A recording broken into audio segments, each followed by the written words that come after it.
Since I lost my wife in an accident, I've been raising my daughter on my own. My name is John. My wife, Susan, and I said our final goodbyes when our daughter Emily was still in middle school. Both Emily and I struggled to move on from the loss of Susan, but we knew we had to keep going, just the two of us. I worked tirelessly to ensure Emily could go to college, and I did as much as I could around the house. Emily, bless her heart, actively helped with housework and cooking. She grew up to be a great cook, just like her mother, and that made me so proud.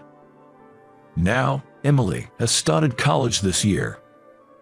Emily wanted to go to art school, so I thought she would move to a big city, and I felt a bit down about being alone. But then she said, "Dad, you can't handle the house without me, so I'll stay a bit longer." I wasn't sure if she was kidding or not, but she chose a college close to home. I can handle the housework, I told her, but I couldn't hide my happiness. Then, one day, I came home from work feeling really tired. Emily had cooked dinner after her club activities, but I couldn't finish it. "Are you okay? Feeling sick?" she asked worriedly. I just brushed it off with a smile. "It's probably just fatigue. I'll be fine after some rest." But the physical sluggishness continued for days afterwards. I checked my temperature, a normal 98.6 degrees. It was strange, but not bad enough to miss work. I didn't think much of it and carried on as usual. But I found it hard to eat much at dinner. Emily kept urging me to go to the doctor, but I, disliking hospitals, relied on energy drinks and went to work. However, my condition didn't improve, and one day, Emily said to me, "We're going to the doctor tomorrow." The doctor? I told you I'm fine." I laughed it off, but her serious look didn't change. "I've already taken time off work, so no backtalk, just do as I say." Her commanding presence was so strong, I couldn't help but reply, "Yes, ma'am." I had to chuckle at this bit of pressure from Emily. She's starting to resemble her late mother, Susan, in that way. Emily has always been sensitive about my health. It's no surprise, really. After Susan suddenly passed away, I was the only parent left. When Susan went to heaven, I remember holding a distraught Emily in my arms as she sobbed, "Dad, you just can't die, okay?" So, I guess she's really scared of losing me too. Hearing this makes me happy to be so cared for by my daughter, but it also reminds me that I need to take better care of my health. Emily drove us all the way to the hospital, but I was nervous about driving as she had just got her license. "Hey, are you sure you're okay to drive? I can take over," I offered. Just don't talk to me right now. I'm concentrating, and you driving in your condition is even scarier. Leave it to me," she insisted. Watching her hunched over and gripping the steering wheel, I thought she had some nerve to say that. I was tense the whole ride, but when it was all said and done, Emily didn't make a single mistake and got us to the hospital safely. "See, I told you I'm good at this. Though my instructor did say I drive too slow," she said afterwards. Maybe it's because of her mother's accident, but Emily is very cautious when driving. With this level of caution, she's unlikely to hurt anyone.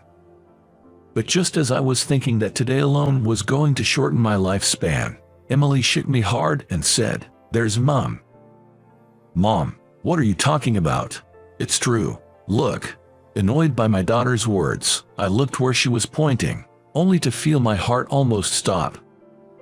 Among the busy nurses, there was a woman who looked like my deceased wife, just a bit older. A ghost? It's not right. I guess not. It felt like watching a paranormal phenomenon. "Did Mom have a twin we never knew about?" Emily asked, because the resemblance was uncanny. Susan was an only child. There's no way she had a twin. While it's not impossible that she had a long-lost sibling, such coincidences only seem to happen in TV dramas. Yet, even with these thoughts, I found myself unable to take my eyes off her. I knew she looked similar, but I was captivated. Later, I was diagnosed with acute hepatitis. When my daughter, Emily, heard from Dr. Williams that I had acute hepatitis, she almost cried, but relaxed after he kindly assured her, "It's okay, a little rest should do the trick." Then she glared at me. I apologized with my eyes. "I understand. I'm sorry for not seeing a doctor sooner." After that, I was admitted to the hospital. "I'll bring you some clothes. Call me if you need anything." "Thanks, I appreciate it," I replied. It was then, as Emily was about to leave, that it happened. "Nice to meet you. I'm Sarah, the nurse in charge of John." "Pleasure to meet you," said the woman who greeted us, to which both Emily and I widened our eyes. That's because she looked just like my late wife. Nice to meet you. I'm Emily, his daughter. Please take good care of my father," Emily said, bowing her head, and Sarah smiled. "You have a wonderful daughter." Her laughter brought back memories of my late wife, and I could only respond with a puzzled smile. "If you need anything, just call," Sarah said kindly before leaving my room. After she left, Emily took out a photo that she's always cherished. It's a picture of the three of us when she was in middle school. Both Emily and I looked younger in it. The only one who hasn't aged is my late wife. Looking at it now, it feels like Sarah, the nurse, reflects what Susan would have looked like if she had lived with us, a strange but intriguing thought. They really do look alike, don't they? Emily and I smiled at each other, acknowledging the resemblance. Afterwards, Emily and I became very close with Sarah. She was a very friendly person, and whenever she saw Emily visiting, she'd pop into my room for a little break, and the three of us would often chat. Despite being in the hospital, I was happy. It felt like I was talking with my late wife. Eventually, my hepatitis calmed down, and my discharge was arranged. "I'm going to miss this," Sarah said with a sad look, so I boldly asked her out for dinner, and she happily agreed. Emily, standing beside me, patted my shoulder and said, "Way to go, Dad." I quickly added, "Of course, Emily will be there too," to Sarah. Emily looked at me with a "what are you nervous about?" kind of look. "Emily will join us." "Yay, I'm so happy," Sarah exclaimed with even more joy, leaving Emily no choice but to shrug and laugh. I didn't quite understand, but it seemed like Sarah really liked Emily, and I convinced myself that this was okay. Later, I chose a French restaurant with private rooms so we could relax without worrying about others, and we had a great time eating and chatting. It truly felt like spending time with my wife and daughter. Oh, how fun it was. As the drinks flowed and a pleasant buzz set in, I found myself gazing at Sarah. As we were wrapping up, Emily, with a smile, thanked Sarah, saying, "Thank you for today." "Yeah, I had a great time too." "Thanks, Emily," Sarah replied. Suddenly, Emily's eyes filled with tears. "What's this? I had fun, but now I'm crying." Unable to hold back her tears, Emily started to cry uncontrollably. "Emily, are you okay?" Confused, Sarah looked on as I rubbed Emily's back, explaining, "Hearing her own name from you might have reminded her of her mother." Then, I shared how Sarah resembled my late wife, that probably both Emily and I felt like we were spending time with family again, and I apologized for putting her in the situation. "So, that's it, Emily, you really loved your mom, huh?" Sarah gently stroked Emily's head. This scene, so reminiscent of my late wife comforting her daughter, brought tears to my eyes, but I held them back. Then, to my surprise, Sarah began to cry too, leaving Emily worried, asking, "Are you okay?" "I'm sorry, I've been holding back tears watching Emily," Sarah admitted.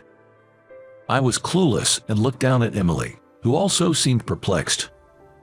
Then, Sarah began to talk about her past.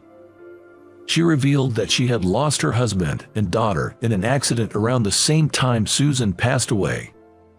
Since then, she had been living alone, working as a nurse. But when she saw Emily in the hospital, she was shocked by how much she resembled her late daughter.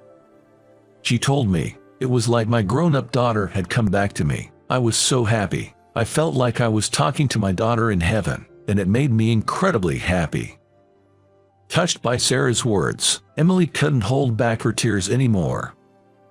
It was a strange encounter where Sarah and I, both having lost someone dear, grew closer. One day, I had the chance to go out alone with Sarah. Originally, Emily, Sarah, and I were supposed to have dinner together, but Emily suddenly canceled, claiming to have caught a cold. However, she seemed fine, probably playing hooky, as she was happily gaming when I left the house. Although I thought it was unnecessary concern, I was somewhat pleased to be alone with Sarah. So, I booked a slightly upscale restaurant. Sarah and I had a lot in common and enjoyed our conversation. As we laughed and drank, I said, "I'm sorry. What's come over you all of a sudden?" she asked. "I might have been chasing the ghost of my late wife. You look so much like her. I wanted to be close to her, even if just a little." Sarah chuckled at that. "Do you still see the ghost now?" Her gaze made my heart skip a beat. At first, I was indeed chasing after my wife. But it's different now. Gradually, I find myself drawn to Sarah herself. It's a feeling I hadn't had in a long time. "No, I don't," I replied, and then I confessed, "I've fallen for you, Sarah." Sarah blushed and looked down, then said with uncertainty, "Is that okay, me? I wonder if Emily would be okay with me." I couldn't help but laugh. "I think it's fine. In fact, Emily even told me to go for it." Sarah looked surprised, so I laughed again. And that's how Sarah and I started dating. When I told Emily about it, she happily said, "Way to go," and patted my back. But I had one guilt nagging at me. "Hey, Emily, do you think Mom would be okay with me and Sarah dating?" I thought I had troubled her with a difficult question, but surprisingly, Emily answered right away. "What would you do if Mom was in your shoes and she found someone she liked?" "Well, I guess I would support her happiness." Emily smiled warmly.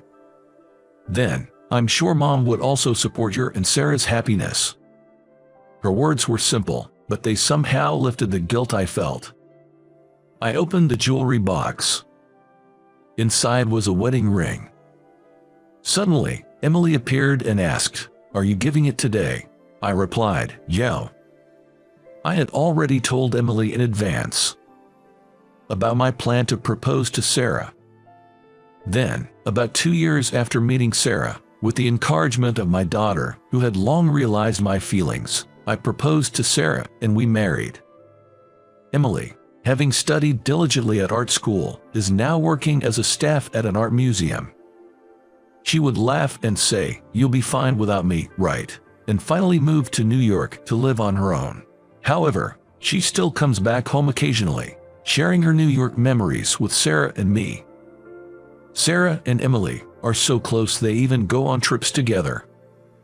Watching this heartwarming scene might be my greatest happiness now. I cherish this new life of 3, brought together by a chance encounter.